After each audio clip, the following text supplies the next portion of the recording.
Hi everyone, and welcome back to another episode of Life Unfiltered with Jax Van Rooyen.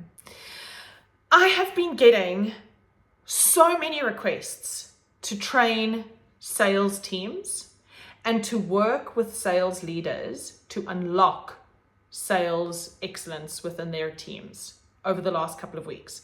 And the sense of urgency around having those interventions as we head into the new year. And the acceleration of the frequency of those requests have just shot up. It's just gone through the roof. And so I find myself doing more and more coaching with sales leaders, needing to unlock performance in their teams. Like how do they do that, and where do we go to from here? And having organizations go, we still have big targets to achieve, and we don't necessarily know where the teams are missing it. What are the skills gaps? Help us. Just please come and get those practical trainings and training implemented and help get this grounded into the teams. And so I thought this week, what I'm going to do is jump on here and share my the best tips, the most meaty tips that I have with you guys. So if you are, firstly, if you're a sales rep, if you are an entrepreneur, if you are a business consultant, if you are a call center agent, if you are a VP, if you are a key accounts manager, if you are an executive, a sales exec leading teams, if you are in communication, if you are any one of those human beings, then this is the episode that you need to mark as your favorite. You need to download this thing, add it to your playlist, add it to watch later, whatever, because I'm essentially going to try and take 2 decades worth of sales, not only first-hand sales experience, because guys, I did all of that. I sold face-to-face, I sold online, I sold over the phone. I then trained all of the skills that I had learned, and I trained across multiple industries, have learned through trial and error what works, what doesn't work, and I'm now going to share all of that with you. Okay, so from what is the right way to send an email? Why is no one responding to your emails? Well, probably because your emails suck. Why are you not getting through on the phone? Like, why are they hanging up on you? Probably because your calls suck. Why are you not getting traction on LinkedIn? Well, probably because you suck. Because we all sucked without some sort of intervention or without some sort of growth or investment into our skills. And so this episode is dedicated to everyone hustling out there that wants to get better at cold calling, that wants to get better at, finding the right party contact, building credibility online, closing more deals, building stronger relationships, building stronger networks. If you are in the game of sales, if you're in the game of entrepreneurship, if you're in the game of network building, this is the episode for you. And so, as we kick off, I think the very first thing that there are a couple of context recalibrations or refreshers that I just want to depart with. So the very first thing is, if you're a large organization, often we don't equip our sales people with sales skills. I'm going to say it again, guys. I cannot tell you how many corporates I have worked with that do so much product training. And I am talking, these guys are super intelligent human beings. These ladies and gents know product back to front. They are charismatic. They know their product. They're great at having a beer with. Like, all of that stuff is, but they have never taken a sales course in their life. They have no idea how to read a buying sign or what like objection handling really looks like, or how to sell a benefit versus a feature. Can I tell you that when I do that practical role playing, people struggle to sell a benefit versus a feature. And so we spend, whether it's organizations or whether it's us, we spend so much time getting product knowledge and service knowledge and industry knowledge into our DNA. We forget to hone the craft of sales skills, the actual skill of the conversation. And that is the stuff that is the difference maker. That is what takes a great or a good relationship builder or a good sales agent and makes them excellent. And so I just reframe one. Invest in your sales skills, not just your product knowledge. And don't just assume because someone's charismatic and has a great attitude and all that kind of stuff, that they've got the sales skills specifically that they need to go out there and close the deal. There's some very deliberate, very foundational, like sales 101 things that we don't have to assume people know. We can just teach them, and it will take them from here to there. It's just my biggest bugbear that we don't equip humans. We don't set them up for success by giving them the basic tools that they need to go out there and just blow our minds in terms of how amazing they actually are. And it's like, we've got these geniuses out in the market, but we don't actually equip them with the stuff. Okay, so sales skills. They're as important as product knowledge. Number 2, especially to those guys who are out in the market networking, building relationships, and reps specifically cold canvassing, okay? And perhaps this applies to like call center agents in the BPO space and in like the agent space dialing cold data. Guys, remember that the person or the entity on the other line, the entity on the other side of that line or the other side of that email or the other side of that text is a human, number one, not an organization. They represent an organization. They are not an organization. How many times do you get a call, whether it be locally, internationally, and you can hear when you are being like cold called from someone? You just know, because it comes with such a cold professionalism. It's like a robot trying to pitch you. It's like, who are you? You just know that you know that you know that that person isn't speaking to a person. They're speaking to an idea of an organization, okay? And the same with an email. We get bombarded with emails and they all have versions of the same thing. And like all great call to action, all great in one opening line and blah, blah, blah.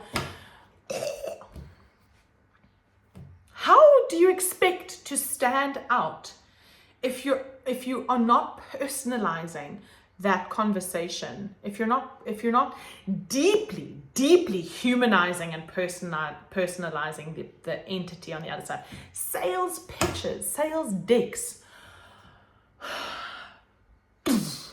How many sales decks, guys, are so cold and so like they're so stale and they're so cold and they're so information driven, and it doesn't speak to the, do you know the sales deck isn't speaking to a business? A sales deck is speaking to a room of human beings that you need to move from point A to point B. So why are you vomiting a bunch of information that makes no sense onto a sales deck? Well, it makes sense, but do you know what I mean? Like, okay, so bring it back. Context 2. Deeply personalize and deeply humanize the cell phone number, the email address, the data point on the other side, especially in cold calling, especially when you're networking.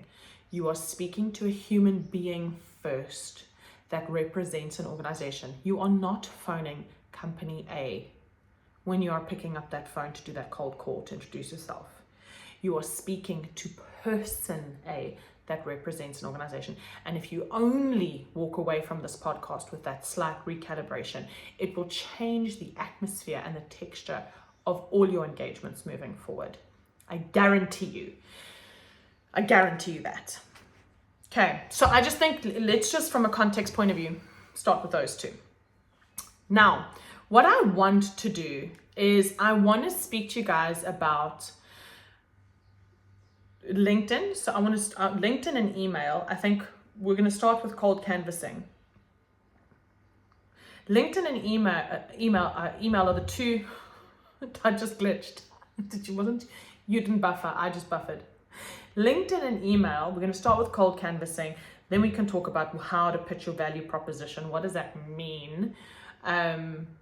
And then how to like really read a buying sign in the room. Like how do you do that? What does that mean?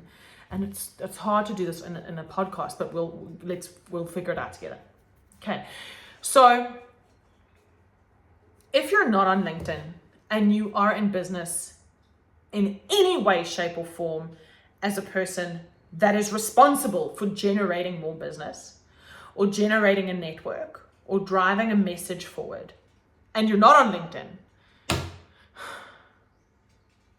I don't know what that means for you. Like, I really don't know what that means for you. So go and get on LinkedIn. Okay, it's the largest professional network in the world. Asterisk, ... She will verify that.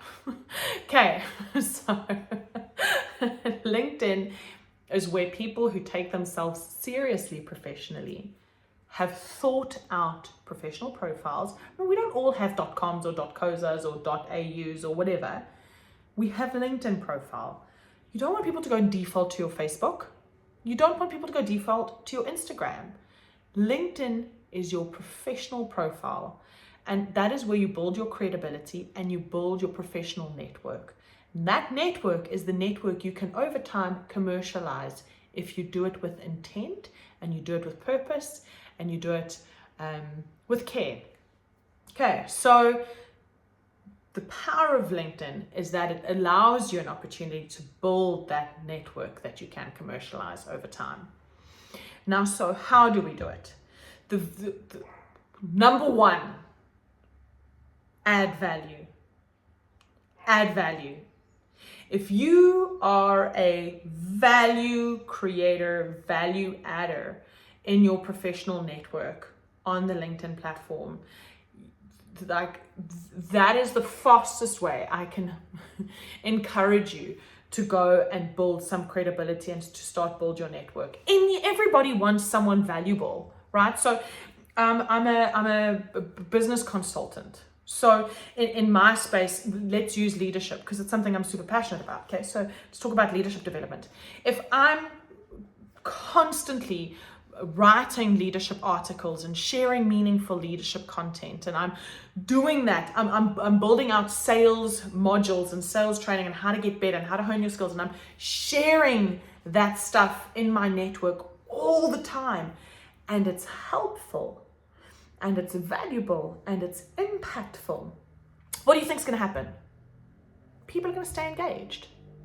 They're going to stay engaged, and pretty soon, if I do that consistently over time and maintain the quality of my content, and I'm not talking about the production value, I'm talking about the quality of the content, what I'm saying, and the impact of what's being shared in your business, okay?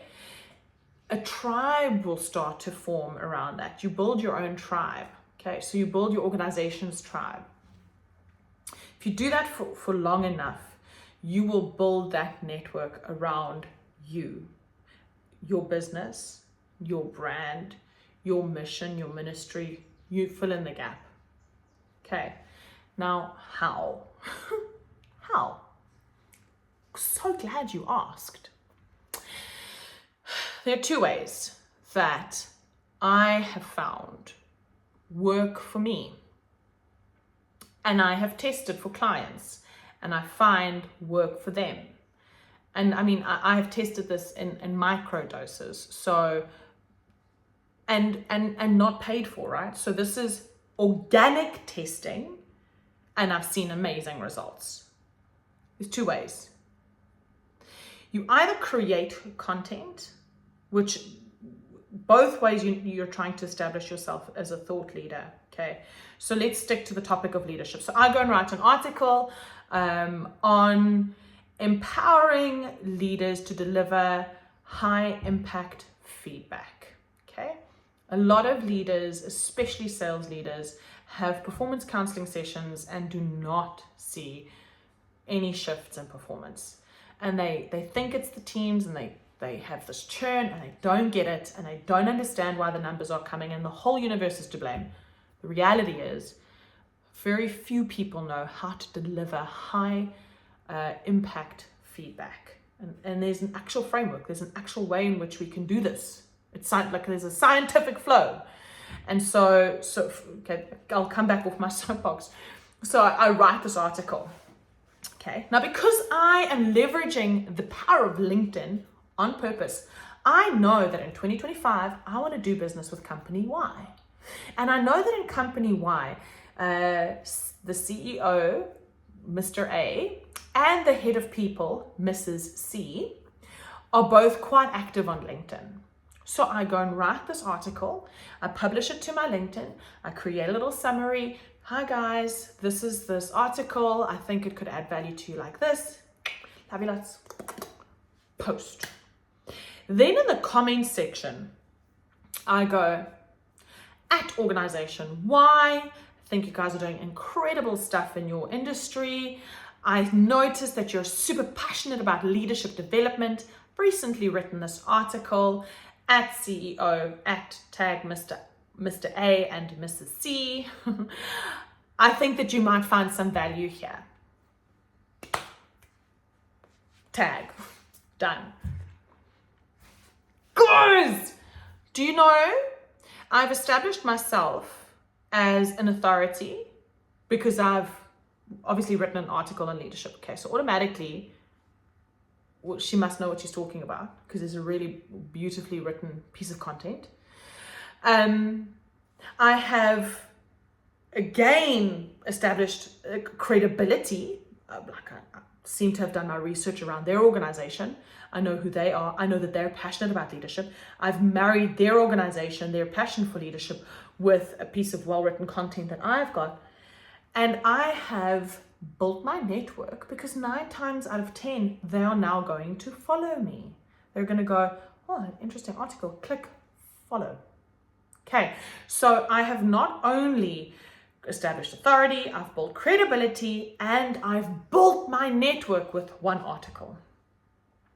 Now, Jackie, we do not write content. I'm not a content creator. I don't want to do it. How else can I do it? I can't write articles. Are you nuts? Cool. Go and share. Just go and reshare content. Go and find people. So let's stick to the topic of leadership. Don't go and do Simon Sinek or Craig Rochelle. You don't want to do business with Simon Sinek and Craig Rochelle unless you do want to do business with Simon Sinek and Craig Rochelle. They're amazing. Let me know when you hook them as a client. But go and find people in your industry that are liking or sharing content. So let's stick to company Y. Okay. So I noticed company Y, the CEO A and Mrs. C. Okay, company Y, COA, Mrs. C. So I go and see what they're liking and I go see what they're commenting on. And I know that they're commenting and liking on leadership stuff.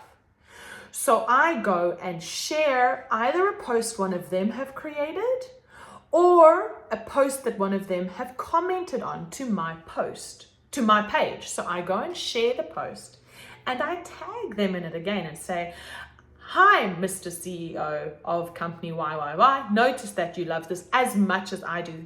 Completely in alignment with where you guys are going. Love what you're doing. Tag. I'm not asking for anything yet. I'm not asking for anything. They don't know who I am. All I'm doing is establishing authority on the topic, the industry, the vertical, credibility, that I know who they are. I'm starting to introduce myself, okay? And I'm just starting to expand my network because if I do that often enough, they're going to start to follow me and be included in my network. That is the power of LinkedIn, guys.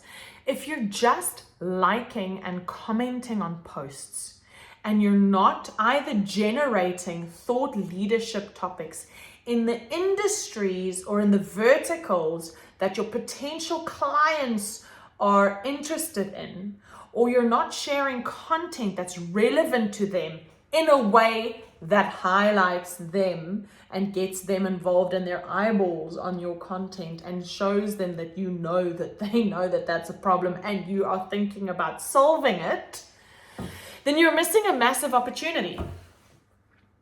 Think about starting that now. So you have your list of 5 potential clients that you want to do business with. You kind of see what problems they're interested in through the comments and through what they're commenting on, what they're liking on LinkedIn, because you can just go to their profile, by the way. Go to their LinkedIn profile, go next to posts, it says comments, and it shows you the posts that they're commenting on. It shows you what comments they're making on posts. It's there. It's right there. So you can go and do your market research. If you're knowing, these are my 5 clients that I want to go and do. These are the types of content that they're interested in. This is what they're spending their free time researching.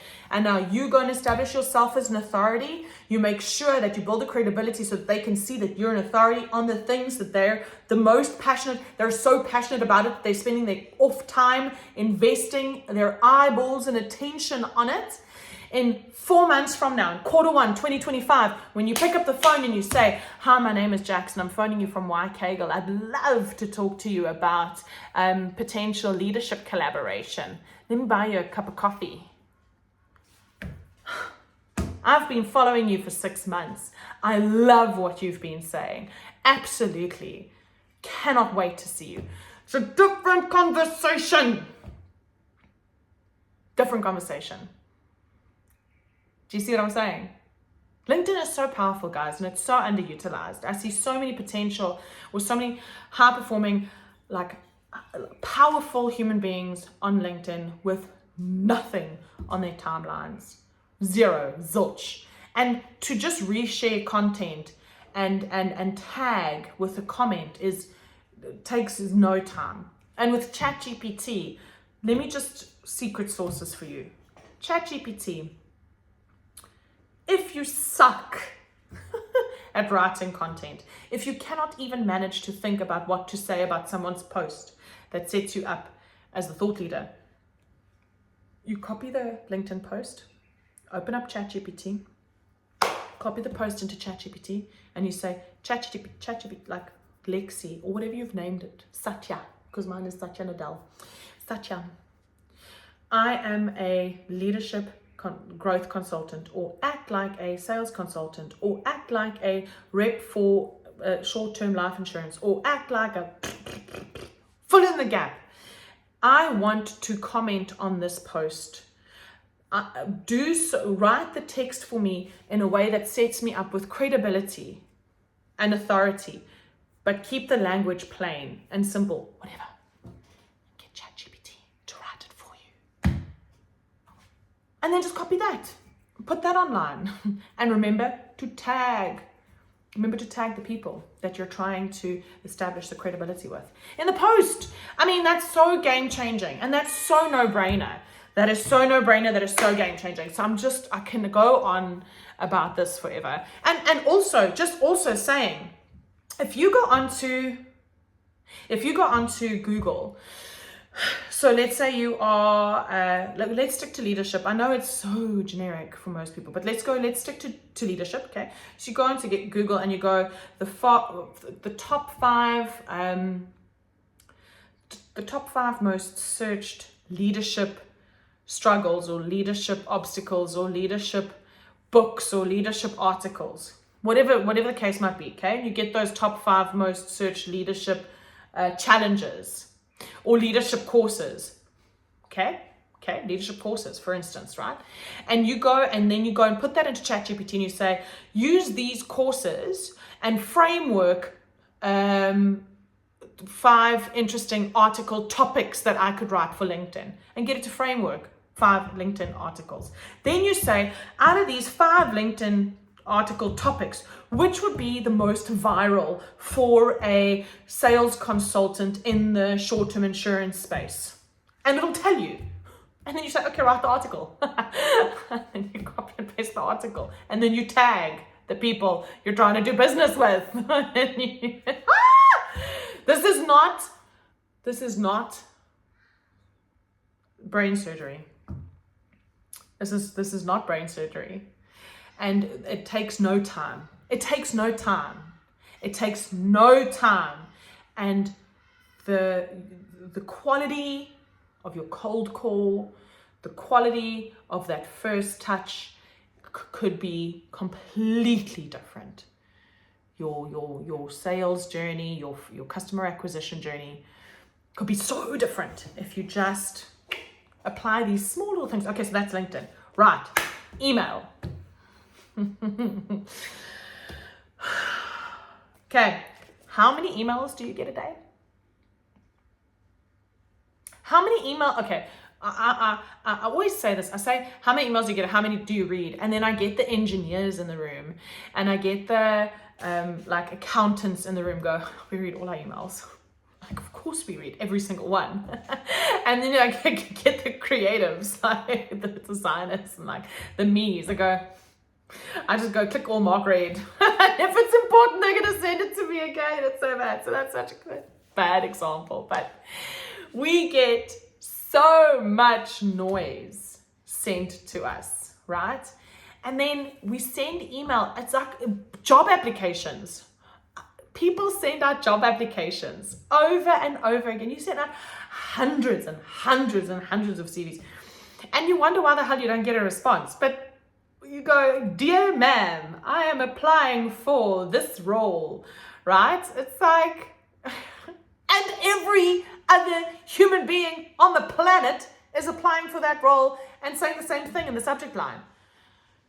Every person that is trying to get into an organization or trying to get past the gatekeeper, they're all saying the same thing. So, because why? They're seeing the company and not the person. What about emailing, trying to do business with me? If you've got my first name, hey Jax, this must be the 1,000th email you've received today. I get it. Please don't spam folder me. Do not delete. I have something valuable I'd like to chat to you about. I don't have all the solutions, but what I do have is the offer of great coffee, great conversation, and exploring possibilities together. I'd like to chat to you about the potential of mapping out leadership development in your organization. Free consultation. No, absolutely no obligation on your side. Just a conversation between you and me. That's a completely different tone, don't you think? I mean, I wouldn't head into all that pitch stuff, but like I get carried away. But you know what I mean? It's just different. Like, acknowledge the pain up front. What short-term insurance, I don't know, like life, the guys that try and sell you life insurance, they generally are independent brokers, right? Like not another, like how many quotes does it take to get a life broker to go away? Or do you know what I mean? Like, how much admin do you have to do? Like, do you really need to do more paperwork? We get it. I hate paperwork. I hate paperwork more than you do. Start an email like that. Acknowledge my pain. If I had my broker emailing me going, I hate paperwork more than you do, but I get paid to do the pain. So let me take the pain away from you and I'll save you money. I don't know, guys. I don't know what it is for you. But if you start to speak to the people on the other side of that email like they are human beings dealing with an ocean of emails, and you stop talking to them like there's some corporate organization, like I'm an engine, or I'm a mass mart, or I'm a first group, or I'm a, like, fill in the gap. You know what I mean? Like I'm an actual human being. Talk to me. Talk to me. Acknowledge that I've received 10 million pains. If I'm an HR director, like, girl, you must have received 10,000 CVs that look exactly alike. 1000% guarantee mine's probably going to feel the same. Why don't we just skip all of that and I meet you for a cup of coffee and I'll tell you why I think I can add value to your organization. Let's skip all the CV stuff. Let's have a chat. What HR manager isn't going to go, what's different there? That's exciting. That's interesting. That's different. Of course, I'm going to speak to that human being. They might phone you and say, send me your CV anyway, because I don't want to waste my time. I'm busy. But you're going to get a call or an email response, because isn't that what we're trying to do? At least at the first port of call. And forgive me if it's a messy, sloppy example, but you understand the context here? When we've tweaked that intro and we've gone from good day, how are you, my name is so and so, I have this product, I'd like the opportunity to talk to you. That's so corporate, and it's so about who I am and what I can do for you. I don't care. Show me why I should care. Like, you haven't spoken to me as a person once. You haven't resonated with me as a person once. All you've done is in your email, you've just been you focused and you centered. Do you understand? Can you hear that in the language? But when you start your email with, let's go call center manager. Let's go call center and we talk about contactability. So the ops guy, the guy's trying to sell me a technology solution. So he's emailing the ops guy and he's going, let's call the guy Ben. Ben, downtime and lack of contactability must be driving you crazy. The sales team must be down your throat. I get it. I get it. All of my clients are facing the same thing. That is why I have spent the last 4 months in conversation and installing our solution across KZN. I feel your pain 100%. Contactability is one of the biggest issues facing contact centers in KZN today. I think I have a solution for you, but I don't quite know if it's the right fit. I'd like to buy you a cup of coffee and explore the possibility with you as the stakeholder. Here's my number. Let's have a chat. I just think that is a more meaningful conversation than, hi, my name is so-and-so from company so-and-so. We do this technology solution that drives, an increase in contactability, and this is our company portfolio, and we do blah, blah, blah. Vomit. We don't need to sabotage ourselves. We need to get back, guys. Sales. If you're in sales, you need to get back. You need to stop thinking. You just get back to reality. Come back down to earth. We are people talking to people. We have overcomplicated this. We have tried to over-professionalize and over-veneer. We are people talking to people, and I'm not talking about being sloppy. I'm not talking about being messy. I'm not talking about being overly casual. I'm talking about people connecting with people. That human connection, if you can get back to that human connection, if you can make that human connection, you are going to explode not only your sales, but your retention. Explode it. Okay. No, this podcast is getting long. I might have to do this in a few parts. But anyway, okay, so, and I think that builds in nicely. Now we're going to head into value proposition.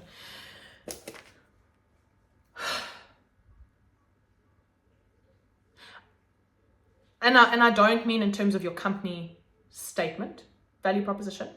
I mean in terms of what's in it for me. Remember, we're talking about how you get more cold calls. Like, how are you going to for cold calling, how are you going to get in front of more clients? For sale, how are you going to get through more pitches? How are you going to get to close more deals, right? You have to remember that you are answering the question of what's in it for me to a real person, okay? So what's in it for me? Which means you've got to take every organization, your product or your service has a list of features. The features are the features, okay? We all get it. Apple doesn't sell technology. It sells an experience, okay? Seattle doesn't sell coffee. It sells community, right? You get it, okay? That's the difference between a feature and a benefit. What salespeople do often is we sell features. Okay, this is my wallet. This is the zip. It's the best damn zip. It's an industrial zip. Look at this thing. It's very cute. It's got this beautifully embossed brand. Like this is that means nothing. That does not answer the question of what's in it for me, for your customer or for your client. At any level, it doesn't answer the question of what's in it for me. So you've got to understand, if I were you, I would list out all of the features, the potential features, and then really think about what now what? What does that mean for a customer or a client at any level in your value chain? What does that mean for them? What is the benefit to them? Because if you figure out that benefit, you get closer to unpacking that value proposition. And then your sales conversations become so powerful because you are now moving beyond. Now you're not just comparing your product to someone else's product. You're actually answering what's in it for them, to your customers properly and to your clients properly. You're actually able to marry need and solution in a way that you're not assuming your customer or your client or the person on the other side of the organization understands, because they don't understand. They're not in your organization. They don't know your product. They don't know your service. They don't know what you can do for them. So you can list all of your features and they can look at you with like crickets going in the background and they don't get it. They don't get it. You know it because it's in your body. It's in your DNA.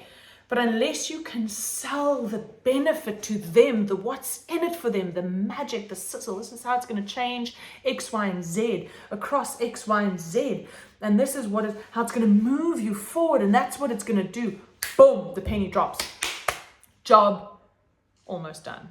Because then we have to go into assumptive close and we've got to go into body language matching, listening for buying signs, not talking yourself out of a deal. Post-acquisition relationship management, what does that communication look like? Maintaining trust, because trust maintenance after sale is super important. But anyway, see, I'm really passionate about this stuff, guys. Anyway, so if you can answer the question of what's in it for them, and I think even from knowing what content to create in that credibility stage, when you're trying to say, well, I'm a doctor, or I'm a HR manager, or I am a beautician, or I'm an engineer, or I'm a data scientist, or I'm a minister, or I'm a real estate agent, or I am a dialer manager, or fill in the gap. And you're trying to build that credibility.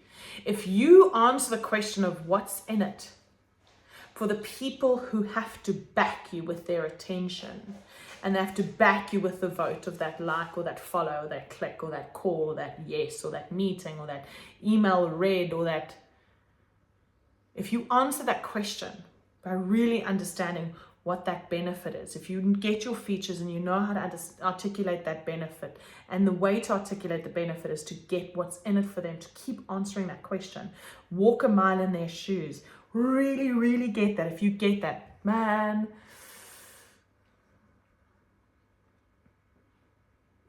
by this time next year, your sales business or your sales portfolio would look very, very, very different. This isn't rocket science. None of this stuff is rocket science. But it's kind of like we forget. You know, some of the stuff is so basic. It's so basic, and then you hear it and you go, of course that makes sense. Of course, yes, of course that makes sense. So then go do it. so then go do it. Go do it. Go and apply it, and just go and see how it transforms your business. I hope that this was helpful in some way. There is still a lot to cover. If you are interested, guys, and I'm not going to go and create a whole bunch of content and just smash it on here, but if you are interested, if you want to learn how to handle objections, what it means to close a deal properly, what trust building post sale looks like, what are those kind of sales skills, what the law of averages means for maintaining your attitude in really tough sales environments. If those kind of things are like interesting to you, just pop me a hey, do it, girl, in the comment section, and I will totally in the next few episodes develop that content for you guys as well. If you don't, we will be on to the next. Anyway, I hope this was helpful. Like I said, I have just had more clients reach out and ask for this kind of content. Listen, most of the content has been coaching sales leaders to unlock more sales capacity within their teams, and that's a completely different dynamic. That is really working with team leaders to go, okay, how are we analyzing the reports? What are we looking at? What are we missing in terms of our report analysis? And when you're analyzing reports, what does the data mean from a practical level? So this KPI means what from a skill level? Do you know what I mean? So sales leaders look at KPIs and they just mean, oh, like we haven't achieved the target. Okay, but so what sales skill needs to be addressed in order to pick up that number? And so that's been a journey, and it's been incredible. There's 3 different teams that are at various stages of this kind of coaching, and the uplift of those business units has been phenomenal. When sales leaders learn how to read their team's sales numbers and then know what kind of practical training and interventions to provide their sales teams, people's lives are changed, man. People are earning money, businesses are performing, culture within departments change, people want to be at work. Oh, it's gorgeous. We do a really cool thing around here. We get to do life, man. It's amazing. Anyway, guys, I hope this was helpful. I love you madly. Please share this content with absolutely everyone in sales, anyone that you think needs to hear it. If you want to grow, if you want to learn, if you want to develop, please share this with your teams. If you want to know more, reach out to me. You see I geek out on this stuff. So yeah, love you madly. Until next week. Bye.